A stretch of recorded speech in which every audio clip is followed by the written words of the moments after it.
اسی لیے اللہ رب العزت نے فرمایا کونوا مع الصادقین، سچوں کی صحبت اختیار کرو، سچوں کے ساتھ ہو جاؤ۔ صحبت جو ہے نا یہ بہت اہم شے ہے، بہت ضروری چیز ہے۔ مولانا جلال الدین رومی رحمہ اللہ فرماتے ہیں صحبت صالح ترا صالح کند، صحبت طالح ترا طالح کند۔ صوفیاء کے امام ہیں، آپ فرماتے ہیں اچھوں کی صحبت اچھائی سے بہتر ہے۔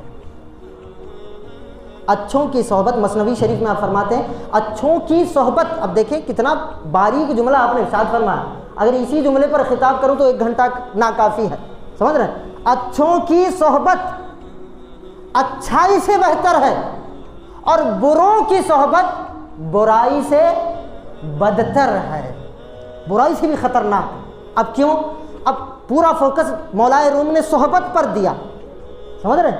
صحبت پر فوکس دیا ہے، اچھائی اور بدی اسے سیکنڈری رکھا، پہلے صحبت کو رکھا۔ کیوں؟ اب دیکھیں اب کمال کیا ہوتا ہے صحبت کا۔ ایک عام بندہ جب ذکر کرنے والوں کی صحبت میں بیٹھتا ہے، اللہ والوں کی صحبت میں بیٹھتا ہے، تو اسے ایک نئی عبادت کا علم ہوتا ہے، اسے نئے ذکر کا علم ہوتا ہے، ذکر کے نئے طریقے اسے پتہ چلتے ہیں، عبادت کے نئے طریقے اسے پتہ چلتے ہیں، خدا کے قریب ہونے کے نئے راستے اسے ملتے ہیں۔ تو جب اب وہ بندہ جو ہے جو معرفت خداوندی میں پیچھے ہوتا ہے، وہ اچھوں کی صحبت میں بیٹھنے کی وجہ سے روز بروز رفتہ برفتہ اور اچھا بنتا جا رہا تھا، سمجھ آئی بات؟ اور اچھا بنتا جاتا ہے، اور نیک بنتا جاتا ہے، اور متقی اور پرہیزگار اور پارسا اور خوف خدا اس کے سینے میں پیدا ہوتا ہے، اور وہ خدا کے قریب ہوتا رہتا ہے۔ اسی طرح جب کوئی بندہ بروں کی صحبت میں بیٹھتا ہے تو اس کا بھی اثر ان پر ہوتا ہے۔ ابھی وہ صرف جو ہے ایک عام بندہ تھا، اس کے ذہن میں صرف چوری کا خیال تھا، وہ چوروں کے ساتھ بیٹھنے لگا، وہ اگلے دن چوری کرنے لگ جاتا ہے۔ اب وہ چوروں کے ساتھ اور اس کی دوستی مضبوط ہو گئی، اب وہ بڑا ڈاکہ ڈالنے لگ جاتا ہے، پھر اور اس کی صحبت مضبوط ہوتی گئی، اب وہ شرابی بن جاتا ہے، وہ زانی بن جاتا ہے۔ یعنی بروں کی صحبت برائی سے بدتر ہے۔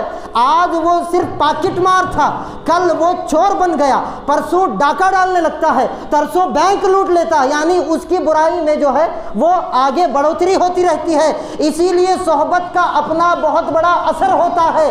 قرآن میں رب ذوالجلال نے اسی لیے فرمایا اچھوں کی صحبت اختیار کرو، نیکوں کی صحبت اختیار کرو، اللہ والوں کی صحبت اختیار کرو۔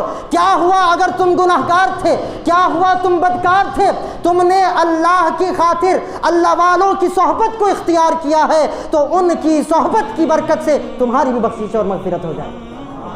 بات سمجھ میں آ رہی ہے؟ اللہ والوں کی صحبت، اللہ کیے جانے سے اللہ نہ ملے، یہ اللہ والے ہیں جو اللہ سے ملا دیتے ہیں، یہ اللہ والے ہیں جو اللہ سے ملا دیتے ہیں۔